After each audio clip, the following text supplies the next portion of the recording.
कभी सोचा है कि बड़ी बड़ी कंपनियां या जो कामयाब प्रोजेक्ट्स होते हैं वो हमेशा और बेहतर कैसे होते रहते हैं?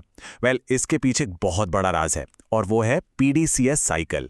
आज हम इसी पावरफुल टूल को समझने वाले हैं। एक ऐसा तरीका जो किसी भी काम को लगातार सुधारने के लिए, यूं समझिए, एक सिंपल लेकिन जबरदस्त फॉर्मूला है।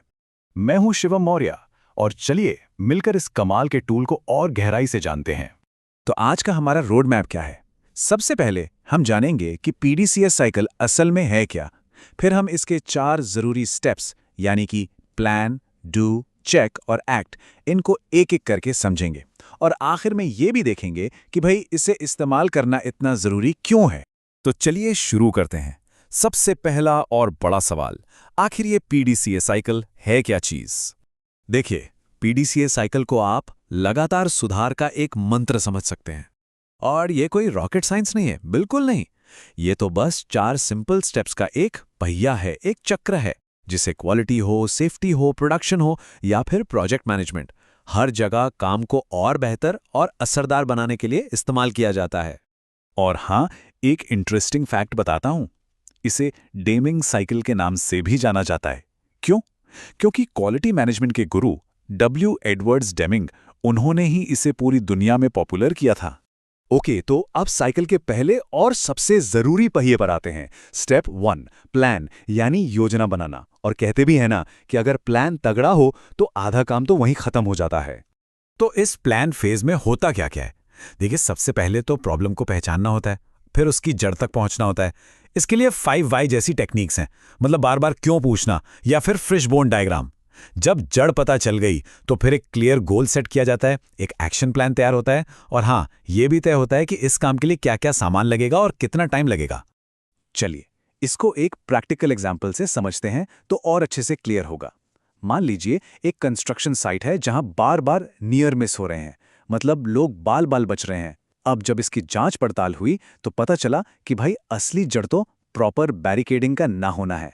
बस मिल गई प्रॉब्लम की जड़, और यहीं से हमारा प्लान वाला स्टेप शुरू हो गया। तो हमारा प्लान अब रेडी है। अब बारी है एक्शन की, मतलब हमारे दूसरे स्टेप डू की। ये वो फेज है जहां हम अपने प्लान को सिर्फ कागजों से निकालकर जमीन पर उतारते हैं, हकीकत में बदलते हैं। तो इसमें क्या होता है, हम अपने प्लान के हिसाब से काम शुरू कर देते हैं। अगर ज़रूरी है तो टीम को नई ट्रेनिंग दी जाती है।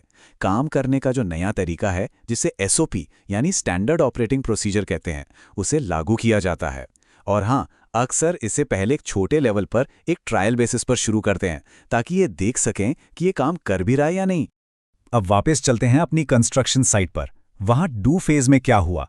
जहां जहां सबसे ज्यादा रिस्क था, वहां पर मजबूत हार्ड बैरिकेडिंग लगा दी गई।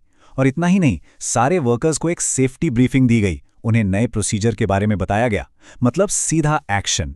ठीक है, तो हमने प्लान बनाया और उसे लागू भी कर दिया।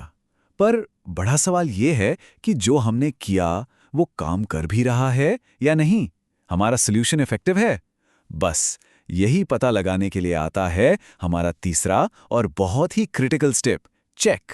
इस स्टेप में हम करते क्या हैं? हम रिजल्ट्स को मॉनिटर करते हैं, एकदम पैनी नजर रखते हैं, रेगुलर इंस्पेक्शन करते हैं। पहले क्या हालात थे और अब क्या हैं, मतलब बिफोर और आफ्टर के डेटा को कंपेयर करते हैं, और टीम से फीडबैक भी लेते हैं ताकि पता चले कि हमारा प्लान कितना असरदार साबित हुआ। तो अपनी सेफ्टी वाली कहानी में क्या हुआ? वहां टीम ने हर हफ्ते रिव्यू किया। उन्होंने ये चेक किया कि नई बैरिकेडिंग लगने के बाद नियर मिस के मामले वाकई घटे हैं या नहीं। सीधी सी बात है, डेटा कभी झूठ नहीं बोलता। और अब हम आ गए हैं इस साइकिल के फाइनल और सबसे निर्णायक पड़ाव पर, स्टेप 4, एक्ट। यहां पर हम चेक फेज के रिजल्ट्स के आधार पर यह तय करते हैं कि अब आगे क्या करना है। तो यहां 2 रास्ते निकलते हैं। अगर रिजल्ट्स अच्छे हैं, जैसा हमने सोचा था वैसे ही हैं, तो हम उस नए तरीके को परमानेंट कर देते हैं, मतलब उसे स्टैंडर्ड बना देते हैं। और अगर रिजल्ट्स अच्छे नहीं हैं तो कोई टेंशन नहीं, हम वापस स्टेप 1 यानी प्लान पर जाते हैं और अपने प्लान को सुधारते हैं। और बस यहीं से ये इंप्रूवमेंट का पहिया बिना रुके घूमता रहता है, घूमता रहता है। तो हमारे कंस्ट्रक्शन साइट वाले एग्जाम्पल की हैप्पी एंडिंग हुई। नियर मिस के जो मामले थे वो वाकई में बहुत कम हो गए। तो नतीजा क्या निकला?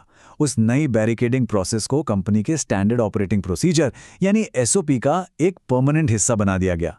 Problem solved. तो अब तक हम पीडीसीए के चारों स्टेप्स को समझ चुके हैं, लेकिन एक बड़ा सवाल अभी भी बाकी है कि आखिर इसका इस्तेमाल किया ही क्यों जाए, इसके फायदे क्या हैं। चलिए अब इस पर बात करते हैं। तो पीडीसीए इतना जरूरी क्यों है?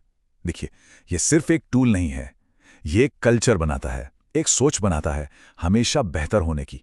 इसके इस्तेमाल से रिस्क कम होता है, सेफ्टी और क्वालिटी इंप्रूव होती है, और सबसे बड़ी बात, टीम का हर मेंबर इस सुधार की प्रक्रिया का एक जरूरी हिस्सा बनता है, उसे ऐसा महसूस होता है।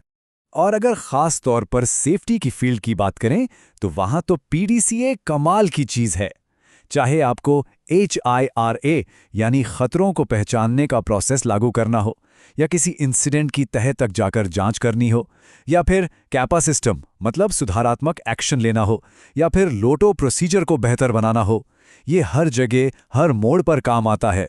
मैं शिवम मौर्य, मेरा कॉन्टैक्ट नंबर है 9205627605। देखने के लिए आपका बहुत बहुत शुक्रिया, और हाँ, सुरक्षित रहें।